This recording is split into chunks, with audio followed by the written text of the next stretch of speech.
شہر محبت میں پہلا دن۔ قبا 5 کلومیٹر دور یثرب کا مضافاتی علاقہ ہے۔ رسول اللہ صلی اللہ علیہ وآلہ وسلم کی ہجرت کے وقت یثرب میں 3 طرح کے لوگ آباد ہیں۔ نمبر 1، رسول اللہ کے یثرب ہجرت کرنے سے پہلے ایمان لانے والے مسلمان، جنہیں انصار کہا جائے گا۔ انہوں نے رسول اللہ پر دل و جان نثار کر دیے ہیں۔ نمبر 2، یہودی جو اس کائنات کے آخری نبی کے انتظار میں یہاں آ کر آباد ہوئے ہیں۔ اور نمبر 3، مشرک جو بتوں کی عبادت کرتے ہیں۔ بنی اوس اور بنی خزرج یثرب میں رہنے والے عرب 2 قبیلوں سے تعلق رکھتے ہیں۔ ان کے نام بنی اوس اور بنی خزرج ہیں۔ بنی اوس یثرب کے جنوب اور مشرق میں رہتے ہیں، جبکہ بنی خزرج وسطی اور شمالی علاقے میں آباد ہیں۔ یہ قبیلے 3 صدی عیسوی میں آ کر یہاں آباد ہوئے۔ بنی اوس اور بنی خزرج ہر وقت ایک دوسرے سے لڑتے رہتے ہیں۔ یہودی ان قبیلوں کو آپس میں لڑاتے ہیں تاکہ ان کی اہمیت میں اضافہ ہوتا رہے۔ آسان لفظوں میں یہودی لڑاؤ اور حکومت کرو کے اصول پر عمل کرتے ہیں۔ ادھر انصار رسول اللہ کی ہجرت کو اپنی خوش قسمتی سمجھتے ہیں۔ وہ اس ہجرت سے مستقبل میں پیش آنے والی مشکلات کے لیے تیار ہیں۔ انصار تو رسول اللہ پر اپنا دل، جان، بلکہ ہر چیز نثار کر چکے ہیں۔ مکے میں رہنے والے مشرک رسول اللہ کے آنے پر ناراض ہیں نہ ہی خوش۔ انہیں مسلمانوں کے دین سے کوئی غرض نہیں ہے۔ یثرب اور اس کے ارد گرد کے علاقوں میں لوگ گلیوں اور محلوں میں جا کر اللہ کے رسول کی یثرب آمد کا اعلان کر رہے ہیں۔ یہودی بھی رسول اللہ کی یثرب آنے سے خوش ہیں۔ یہ بڑے شوق سے رسول اللہ سے ملنے آ رہے ہیں۔ یہ تو مدتوں سے اس انتظار میں ہیں۔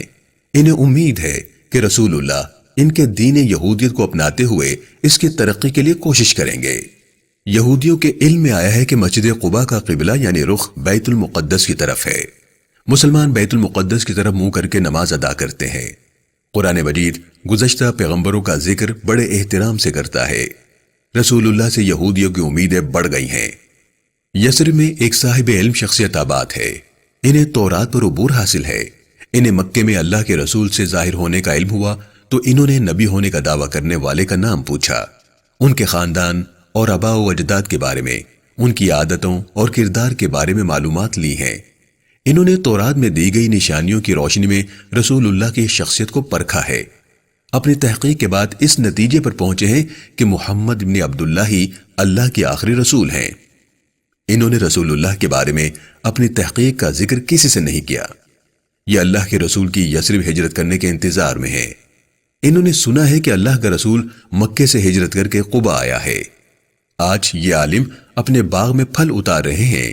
ان کی خالہ خالدہ بنت حارث اس درخت کے نیچے آرام کر رہی ہیں۔ یہ درخت سے اتر کر اپنی خالہ سے کہہ رہے ہیں، مکے سے قباء آنے والا اللہ کا نبی ہے۔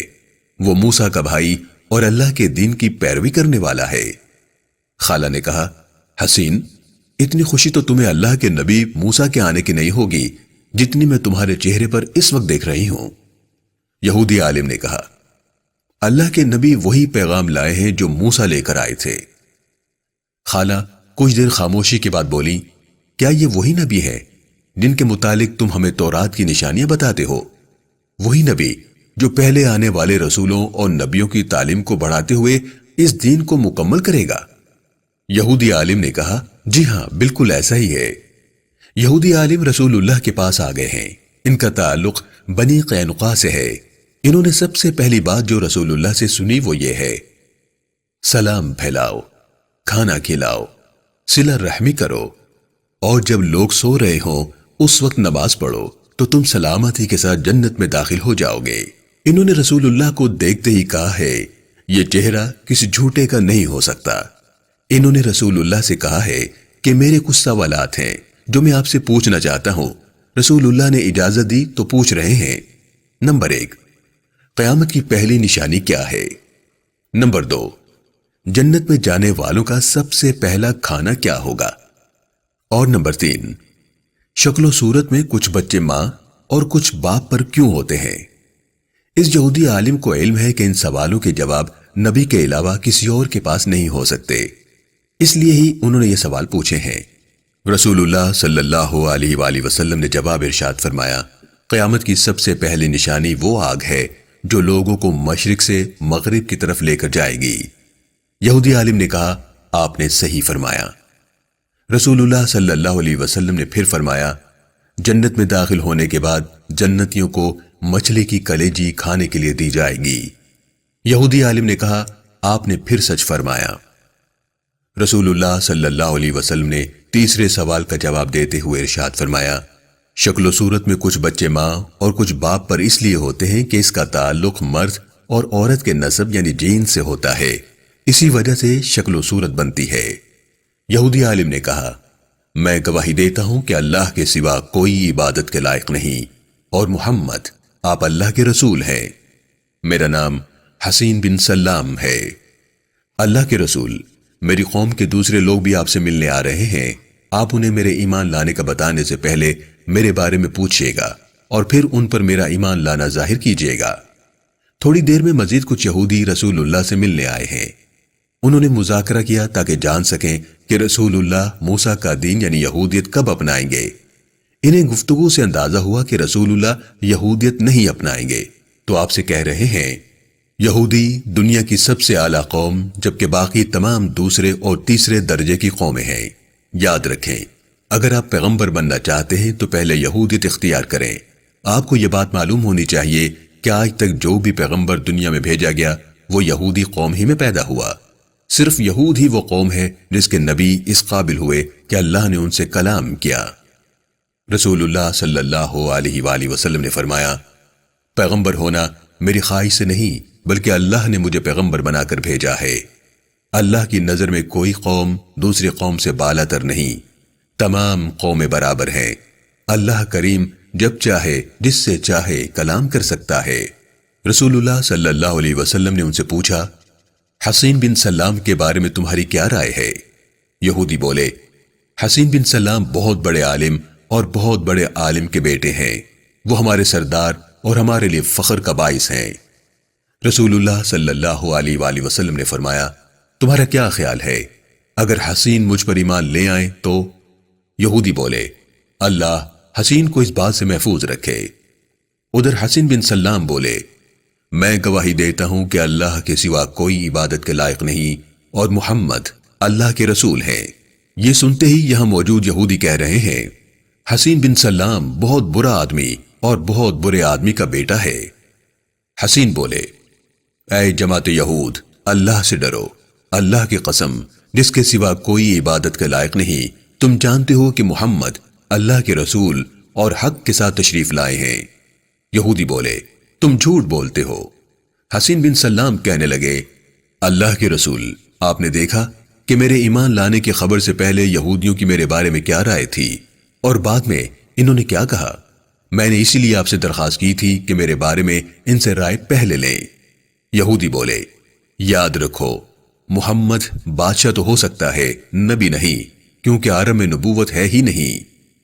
حسین بن سلام بولے، میں نے رسول اللہ کو دیکھا تو اسی لمحے دل سے ان پر ایمان لے آیا۔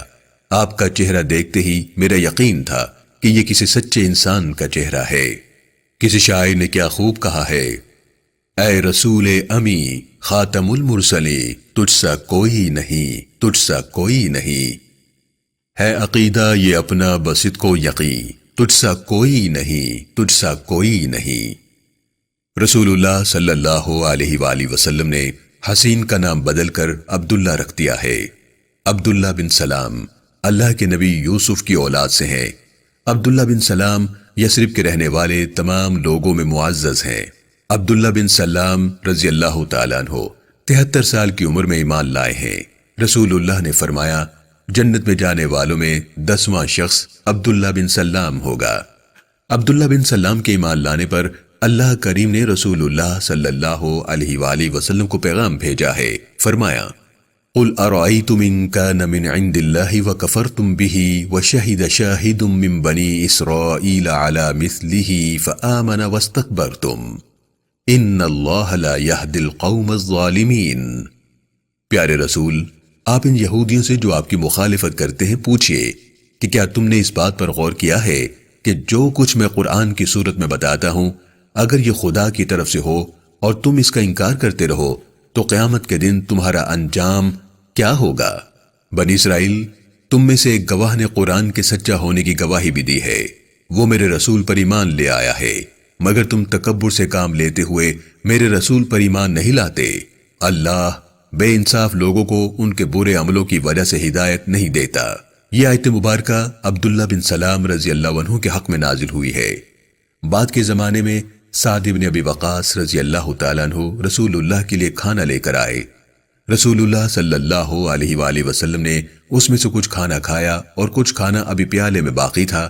رسول اللہ نے فرمایا، اس پہاڑی راستے سے ایک جنتی آدمی آئے گا، یہ کھانا اس کے لیے ہے، وہ اسے کھائے گا۔